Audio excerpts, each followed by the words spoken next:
విక్రమ్ సింగ్ రాథోడ్. 4 సెమిస్టర్‌లు, 24 సబ్జెక్టులు.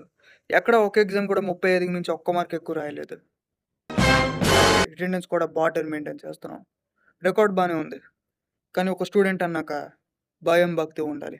ఆ భయం అంటే ఏంటో, అది ఎప్పుడు ఎలా వస్తదో చెప్పనా? క్లాసులన్నీ బానే అటెండ్ అయిపోతావు. అటెండ్ అయ్యానన్న కాన్ఫిడెన్స్‌లో కొన్ని బంక్ కొడతావు.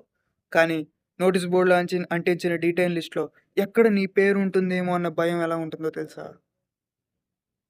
ఓకే. ఎగ్జామ్‌లన్నీ బానే రాసేస్తావు. కాన్ఫిడెంట్‌గా రిజల్ట్ కోసం వెయిట్ చేస్తావు.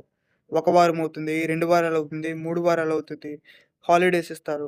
హాలిడేస్ ఇచ్చిన మధ్యలో క్లాస్ గ్రూప్‌లో వచ్చిన నోటిఫికేషన్ సౌండ్ ఎంత భయాన్ని కలిగిస్తుందో తెలుసా? Rathod, one should have healthy respect towards his fear. భయం లేనివాడు బతకడం చాలా కష్టం. నాకు భయం లేదని ఎవరన్నారు సార్? సెమిస్టర్‌లో ఒకరోజు కాదు, అనుక్షణం భయపడుతూనే ఉంటా. 4 సెమిస్టర్ల ముందు సబ్జెక్ట్ ఆగినా భయపడనని మా అమ్మకు మాటిచ్చాను. మీరంటున్న డీటెయిల్ లిస్టులు, నోటిఫికేషన్ సౌండ్‌లు రావచ్చు, రాకపోవచ్చు. కానీ ఏదో రోజున సప్లై అయితే ఆగుతుంది సార్. ఆ రోజు దాని కళ్ళల్లో చూసిన ఆ క్షణం ఇచ్చిన మాట నిలబెట్టుకోకుండా తలదించుకోవాల్సి వస్తదేమో అని అనుక్షణం భయపడుతూనే ఉంటాను సార్. సార్, స్టూడెంట్‌కి భయం ఎగ్జామ్‌లో ఉంటుంది. నా భయం నా స్నాప్‌చాట్ స్ట్రీక్‌లో ఉంటుంది sir. Okay sir. College hours అయిపోయిన తర్వాత ఇన్‌స్టాగ్రామ్ స్క్రోల్ చేస్తానని నా ఫోన్‌కి మాటిచ్చారు. If you please excuse me, I'll do it that duty sir. Sir, మీరంటున్న నాది అయిన సప్లై ఆగిన రోజు నా కళ్ళల్లో బెరుకు ఉండకూడదు.